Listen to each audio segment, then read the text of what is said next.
அவர் ரெட்டை சின்னத்தில் மாண்புமிகு முன்னாள் முதல்வரும் பன்னீர்செல்வம் அவர்களும் முன்னாள் முதல்வராக இருந்தவர்கள் ரெட்டை சின்னத்தில் வெற்றி பெற்று சட்டமன்ற உறுப்பினராக செயல்பட்டு கொண்டிருக்கின்றார்கள்.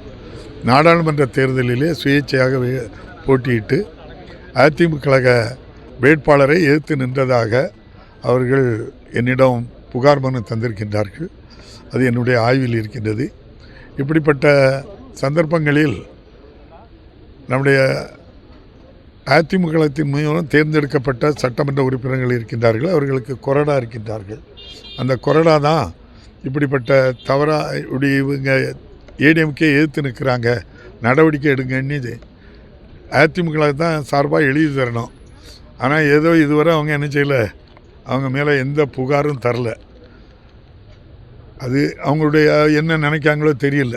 அது நமக்கு ஒரு தனியார் தந்திருந்தாலும் உச்சநீதிமன்ற தீர்ப்பின் அடிப்படையிலும் 10th ஷெட்யூல் படி, நம்ம இந்திய அரசியலமைப்பு சட்டம் 10th ஷெட்யூல் படி ஒரு சிம்பலில் ஜெயிச்சுட்டு அந்த சிம்பலுக்கு எதிராட்டு ஃப்ளோர் டெஸ்ட்டில் ஓட்டு போட்டாலோ அல்லது இவ்வாறு இவர்கள் சொல்வது போன்ற அந்த விதிமீறல்கள் அந்த கட்சிக்கு எதிராட்ட செயல்பாடு எடுத்திருந்தால் நிச்சயமாக அதற்கு மேல் நடவடிக்கை எடுக்க வேண்டும் என்று சட்டம் சொல்லுகின்றது.